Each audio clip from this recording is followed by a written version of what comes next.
Hello, I am Ian, and this video is about the moon landings, secret space program, base on the moon, base on Mars.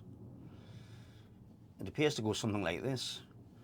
During the Second World War, the Germans seem to have some anti-gravity technology going on. So after the Second World War, they take the rocket scientists from Germany and then go on to set up a secret space program using the anti-gravity tech.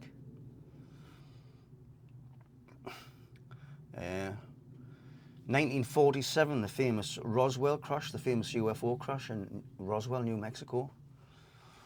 Well, what happens there is the American military are experimenting with some high-powered electromagnetic generators trying to achieve some kind of a stealth mode, like radar invisibility or actual invisibility. And they switch the generators on and it interferes with the anti-gravity drive on one of the alien craft that was observing what they were doing, and it falls out of the sky. But over a 3-day period, 12 UFOs crash, Roswell being the famous cover-up. Some of the beings were still alive, so there's an information and technology exchange goes on with the American military and the alien beings. There's a report in 1953 in Hawaii of the top military brass. And there's a display for the top military brass, and they've got a 3-foot diameter or 3-foot diameter discs levitating, tethered to a lead.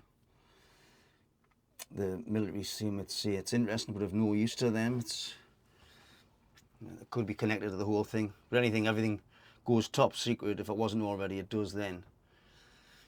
In 1956, they've got a prototype, a full-size prototype working, and in 1959, there's the first moon landing.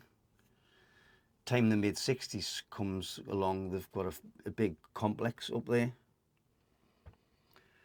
There was a fella, Sergeant Carl Wolf. He was a technician in the army in the 60s, and he was asked to go and fix a bit of equipment. And it was in the room where they were receiving the data from the lunar orbiter. They sent a satellite up there to the moon to photograph the surface, the moon's surface, looking for potential landing sites for the Apollo missions. And they're printing they're receiving the data there, and they're printing them off on sheets. And anyway, here he is in his own words. Here's what happened. I was asked to go over to this facility on Langley Air Force Base where the NSA was bringing in the information from the lunar orbiter. And so I packed up some tools, I went over, I went into the facility. As I approached the facility, it was very lightly guarded. I mean, the base was under high security at any rate. I was surprised that there wasn't a higher level of security outside of the facility as I look back on it later. I went into the facility, I gave them my low-level security badge, they gave me a higher-level security badge. A couple of officers took me into this hangar. It was a very large hangar. Okay, so they took me into this laboratory. I took a look at the equipment. There was an airman second class in there. I was an airman second class as well. He turned the equipment on and put it through its paces. It didn't do what it was supposed to do. I saw what was going on with it. I said, I need to do some troubleshooting on it. It had little printed circuit boards in it with discrete components at that time. It was before we had integrated circuits. And I said to him, we'll have to take this thing out of the lab if we're going to work on it. We can't work on it in here in the darkroom environment.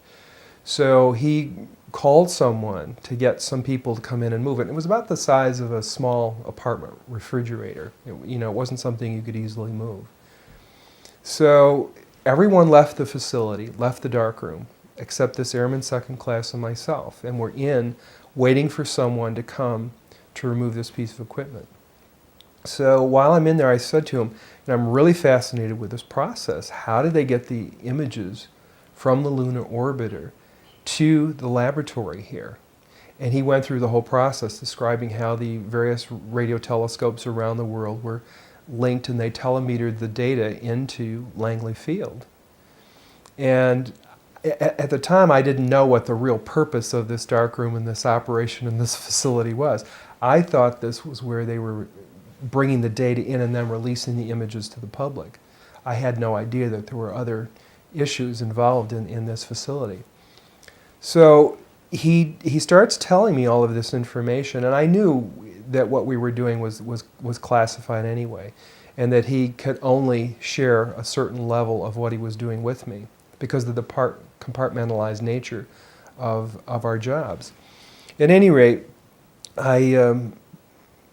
he told me how everything worked. He showed me the equipment where the digital information came in, where it was converted to photographic images. They were doing 35 millimeter strips of film at that time, which were then assembled into 18.5 by 11 inch mosaics, they were called. There was a digital signature and a grayscale on every 35 millimeter strip. And those strips were from successive passes around the moon. And they would take and build up a photograph. They would scan one section of the moon, then another and another, and then they would get a larger image. So this mosaic then would be put in that contact printer, and that was then a print that was issued to whomever, the press, the scientist, whatever, wherever that was intended to go. So he was showing me how all of this worked, and we walked over to one side of the lab, and he said, by the way, we've discovered a base on the back side of the moon. And I said, whose? What do you mean, whose? He said, yes, we've discovered a base on the back side of the moon. And at that point, I became frightened, and I was a little terrified, thinking to myself that if anybody walks in the room now, I know we're in jeopardy, we're in trouble, because he shouldn't be giving me this information. I was fascinated by it, but I also knew that he was overstepping a boundary that he shouldn't be stepping over. And then he pulled out one of these mosaics and showed this base, which had geometric shapes. There were towers, there were spherical buildings, there were very tall towers, and things that looked somewhat like radar dishes, but they were large structures. So I didn't say any more to him because I was concerned again that somebody was going to come in at any moment, would catch us having this conversation, and we would be in real trouble. Okay, it's time to start stepping out with this information. Because I was a little irritated, that the government had been lying about all of this for years and covering it up. And I felt it was time to get beyond that. There's a lot more weight to this than I realized, a lot more cover-up than I realized. A lot more deception than I realized was going on. Well, some of the shapes, as I said, some of the buildings were very tall, thin structures. I don't know how tall they were, but they must be very tall. Did you see profile shots of them? I or saw angular shots with they shadows? They were angular shots with shadows. There were spherical and domed buildings, that were very large. They must be half a mile in scale, because they were in relationship to the scale of the photograph. They stood out very clearly. They were large objects. It's interesting because I tried to relate them in my own mind to structures here on Earth, and they don't compare to anything that you see here in scale and structure. They're similar to a degree. I tried to relate them to metal structures, and I couldn't see a metal definition. They're more like a stone structure, but a fabricated stone. Some of the buildings seem to have very reflective surfaces on them. A couple of structures that I saw reminded me of cooling towers at power generating plants. They had that sort of a shape. Some of them were just very, very straight and tall with a flat top.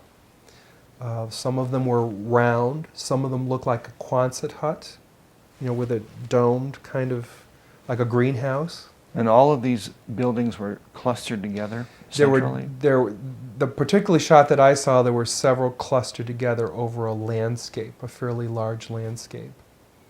Mm-hmm. There was one building that had a dish-like shape to it, but it was very large. It looked like a radar dish, but it was a building. It could have been a radar dish. There was another building near it with a truncated top, with an angular top that was truncated. I didn't want to look at it any longer than that because I felt that my life was in jeopardy. Do you understand what I'm saying? I would love to have looked at it longer. I would have loved to have had copies. I would love to have, said more about it or discussed it more, but I knew I couldn't. And I knew that young fellow who was sharing this was really, really overstepping his bounds at that point. So I'm recommending the work of Chris Thomas. It's a psychic reading of the Akashic records. The idea there is we live in a created reality, and there's a record of events kept in energetic swirls within the fabric of the universal envelope of everything that's happened since the universe began. And Chris's talent was he's been hardwired into it since he's been a little boy. When he was young, he realised he could get answers to questions he had no idea where they came from. And time he gets in his early 20s, he realises what he's connected to, and he spends the next 30 or 40 years trying to find out our true history and not the rubbish that's in the history books. But anyway, I've been checking this guy. I found that I stumbled across this guy in 2011. I bought all his books, read them over and over. I've been checking it since then, and everything I've been able to check checks out. The odds of it being wrong have become very, very long. It's just got to be right. His reading of the record appears to be 100% correct. The issue becomes, what's the question? And he writes here a little bit about the moon landings. He says, as an example, when I first became interested in finding out about human history and to write about it, I asked the Akashic if I could have a complete history of the human race. The reply I received was yes, of course.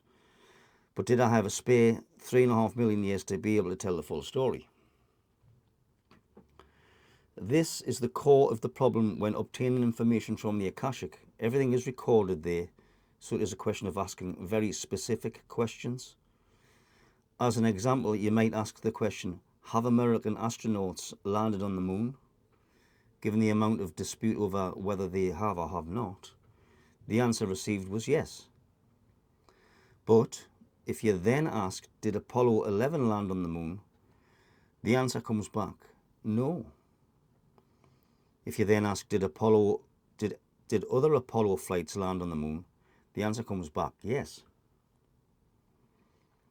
Interestingly, if you then ask, have American astronauts been to the moon other than in the Apollo program? The answer also comes back, yes. The first moon landing was in 1959 using ships that were salvaged from UFO crash sites. And there have been many manned flights there since, as well as to the other planets in our solar system and to other solar systems in our galaxy. Arriving at these answers took around 25 questions. Very little of the history we are taught in schools or given by government bodies is actually correct. Certainly not when compared to the information recorded in the Akashic.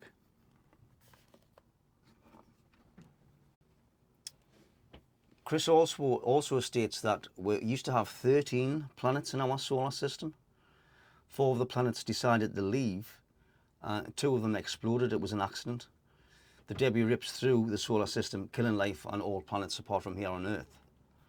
It's decided that we would focus our attention here, and the rest of the solar system would become dormant.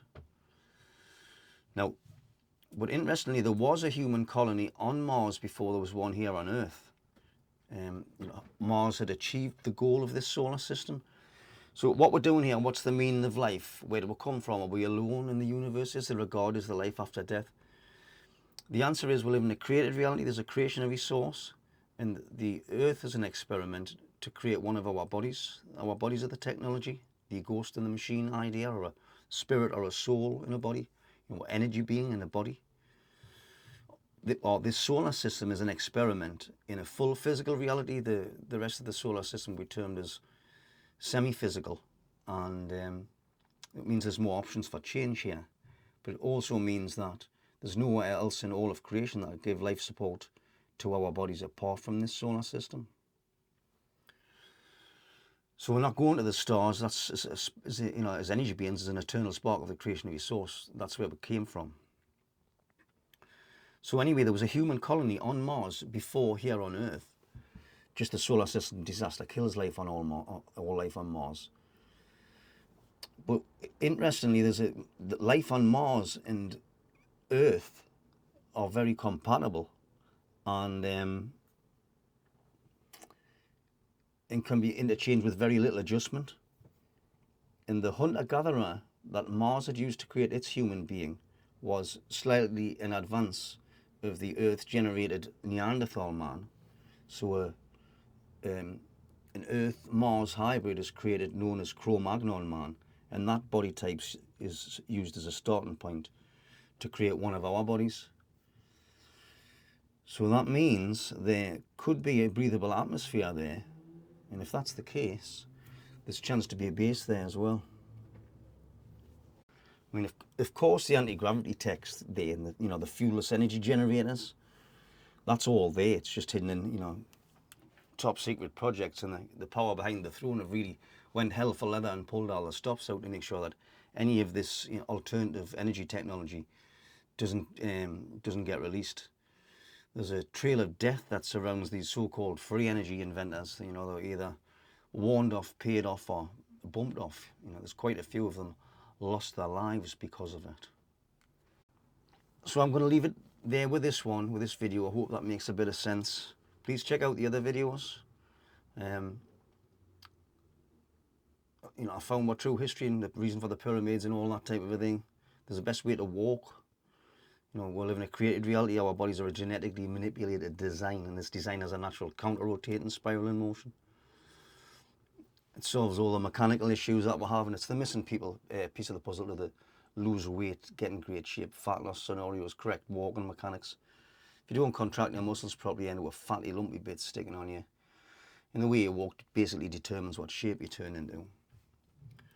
So if you want to be walking fit but in good shape, you need to correct walking mechanics and a reasonably clean diet. So please like, subscribe. Thanks for listening, everybody. I'll see you on the next one.